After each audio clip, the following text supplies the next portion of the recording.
నమస్తే welcome back to our channel Priyanestham. So ఇవాల్టి video వచ్చేసి నిన్న కూర్గు వీడియో చూసారు కదా, దాని కంటిన్యూ వీడియో అనమాట. ఇది చూసే ముందు మన ఛానల్ ఏమైనా ఫస్ట్ టైం చూసినా లైక్ చేయండి, షేర్ చేయండి, సబ్స్క్రైబ్ చేయండి, పక్కనే ఉన్న బెల్ సింబల్ని క్లిక్ చేయండి. నా నోటిఫికేషన్స్ మీ వరకే వస్తాయి, నా వీడియోస్ని మిస్ అవ్వకుండా మీరు చూడొచ్చు అనమాట. మేము కూర్గ్ అంతా చూసుకొని మైసూర్కి అయితే ఫైనల్గా వచ్చేసాము. 7:38 ఆ టైం అయిందనమాట మేము మైసూర్కి రావడానికి. ఎందుకంటే మాకు అక్కడ 2 hours వేస్ట్ అయింది కదా, సో అందువల్ల మాకు ఇక్కడ లేట్ అయింది. ఇంకా మేము వచ్చేసరికి 8 అయిపోయింది. చూడండి ఎంత క్రౌడ్ ఉన్నారో మైసూర్లో. బృందావనం గార్డెన్స్ అనమాట ఇది. సో బృందావనం గార్డెన్స్ ఎంట్రన్స్, ఇక్కడ షాప్స్ అయితే హ్యూజ్ షాపింగ్ ఉందన్నమాట. సో చిన్న చిన్న షాప్స్ దగ్గర నుంచి పెద్ద పెద్ద షాప్స్ అన్నీ చూడండి. ఎంట్రన్స్ మాత్రమే ఇది. ఎంత క్రౌడ్ ఉందంటే మేము వెళ్ళినప్పుడు చూడండి అసలు. ఇంకా క్రౌడ్ అంతా దాటుకొని మేము టికెట్స్ తీసుకొని లోపలికైతే వెళ్ళాలి. మేము డే వ్యూ కూడా చూడాలి అనుకున్నాము బృందావనం గార్డెన్స్, కానీ మాకు కుదరలేదన్నమాట. సో ఇంకా నైట్ వ్యూ మాత్రమే చూసుకొని ఇంకా మార్నింగ్ నెక్స్ట్ ప్లేసెస్ చూసుకోవాలి. సో ఇక్కడైతే మేము టికెట్స్ తీసుకున్నాము. టికెట్స్ తీసుకొని లోపలికైతే ఎంటర్ అవుతున్నాము. లోపలికైతే ఎంటర్ అయ్యాము. ఎంటర్ అయిన తర్వాత ఇలా లైటింగ్ పెట్టున్నారు. సో మనకి ఫ్లాగ్ కలర్స్తో లైటింగ్ పెట్టున్నారు. ఆ డ్యామ్ ఏదో ఉంది. సో మనకి నైట్లో కాబట్టి అలా కనిపిస్తుంది. ఇక్కడ చేపలు చూడండి ఆ డ్యామ్ దగ్గర. ఎంత పెద్ద చేపలు అంటే ఒక్కొక్కటి 4-5 kgs ఉన్నాయన్నమాట. ఇవి చూడ్డానికే అక్కడ క్యూ ఉంది. క్యూ అంతా ఆగిపోతుంది. చేపలు అంటే నార్మల్ చిన్న చేపలేమో అని ఇలా చూసేసరికి అవి చాలా పెద్ద చేపలు అన్నమాట. సో అవి చూస్తున్నారు కదా, ఆ క్యూ అందరూ ఆ చేపల దగ్గర ఆగి ఖచ్చితంగా చూసుకొని తర్వాత మళ్ళీ కదులుతున్నారనమాట. ఇక్కడ నైట్ వ్యూలో మనకి లైటింగే ఎక్కువ కనిపిస్తుంది. సో బృందావనం గార్డెన్స్ అంటే మనకి నైట్ వ్యూ చూడాలి, మార్నింగ్ వ్యూ చూడాలి. నైట్ వ్యూ వచ్చేసి మనకి లైటింగ్ ఉంటుంది ఎక్కువ. మార్నింగ్ అక్కడ ఏమేమి ఉన్నాయో మనకి బాగా తెలుస్తుంది అనమాట.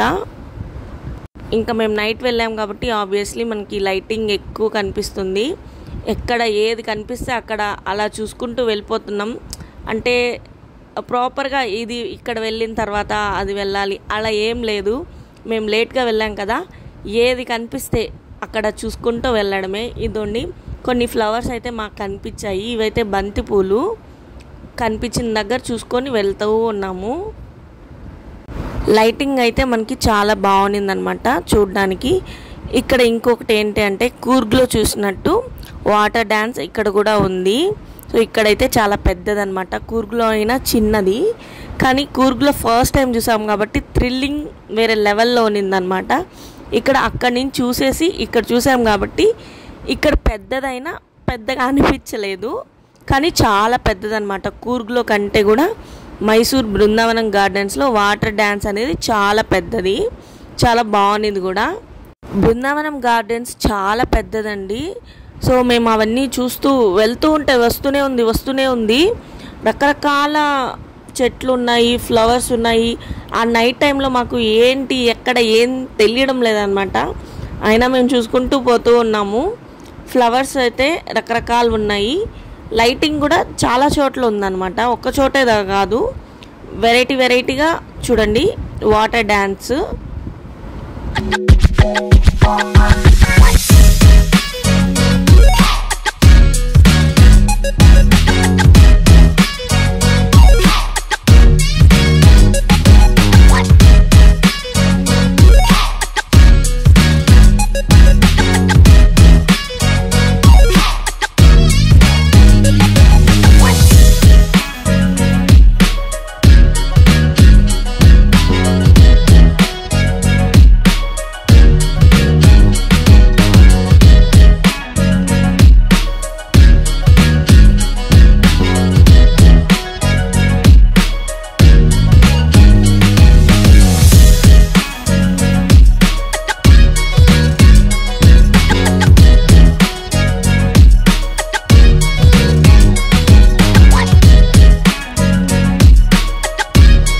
కూర్గ్లో చాలా ప్లేసెస్ చూసేసి వచ్చాం కాబట్టి ఫుల్ టయర్డ్ అయిపోయినాం అనమాట. సో ఫుల్ తిరుగుతూనే ఉన్నాం కాబట్టి ఇంకా ఇది బృందావనం గార్డెన్స్ మిస్ చేయకూడదు కాబట్టి వెళ్ళి మాకు వీలైనంత వరకు ఎంతవరకు చూడగలమో అంతవరకు చూసామన్నమాట. మా పాప అయితే ఫుల్ ఎంజాయ్ చేసింది. అక్కడ వచ్చే సాంగ్స్కి, ఆ లైటింగ్కి, వాటర్ డ్యాన్స్ వస్తుంటే ఫుల్గా ఎంజాయ్ చేసిందనమాట. మాకు ఇచ్చిన రూమ్స్కి బృందావనం గార్డెన్స్కి 1/2 అవర్ అనమాట వెళ్ళడానికి. సో మేము డిన్నర్ చేసేసి వెళ్ళాలి అనుకున్నాం, కానీ కుదరలేదు. డిన్నర్ కూడా బయటే చేసేసి వెళ్ళాలనుకున్నాము, కానీ కుదరలేదు. ఇంకా రూమ్కి వెళ్ళి అక్కడ ఆర్డర్ చేసుకుందాంలే అని చెప్పి వెళ్తున్నాము. ఇక్కడి నుంచి మాకు ఒక 1/2 అవర్ ఏమో పట్టింది రూమ్కి, బృందావనం గార్డెన్స్ నుంచి. ఇక్కడైతే ఈ చెట్టు నాకు భలే అనిపించింది, అందుకని ఈ చెట్టును మాత్రం స్పెషల్గా షూట్ చేశాను. ఇక్కడ వాటర్ ఫ్లోయింగ్ చూడండి, చాలా బాగుంది. ఇంకా రిటర్న్ అయితే వెళ్ళిపోయాము. ఇంకా రూమ్స్కి అయితే, హోటల్కి అయితే వెళ్ళిపోయాము. మాకు ఇచ్చిన హోటల్ అయితే ఇది. ఇంకా దీనికి మించి నేనైతే షూట్ చేయలేదు, ఫుల్ టైర్డ్ అయిపోయినాము. రూమ్స్ కూడా ఎలా ఉన్నాయి ఏంటి ఏం షూట్ చేయలేదన్నమాట. పర్లేదు, రూమ్స్ కూడా బాగున్నాయి. ఫుడ్డే బాగాలేదు. మేము ఇక్కడ ఫ్రైడ్ రైస్ ఆర్డర్ చేసుకున్నాం, అస్సలు బాగాలేదు ఫుడ్డు. నిజంగా ఎంత వర్స్ట్గా ఉన్నిందంటే ఫుడ్ అస్సలు బాగాలేదండి. ఇప్పుడు తలుచుకున్నా కానీ ఎంత బాగాలేదు ఫుడ్ అయితే. ఇంకా కొన్ని చిన్న షాపింగ్లు అయితే చేసుకొని రూమ్కి అయితే వెళ్ళిపోయాము. ఐ హోప్ ఈ వీడియో మీ అందరికీ నచ్చింది అనుకుంటున్నాను. నచ్చితే లైక్ చేయండి, కొత్తగా చూస్తున్న వాళ్ళైతే సబ్స్క్రైబ్ చేయండి. నెక్స్ట్ వీడియోలో కలుద్దాం. Bye bye.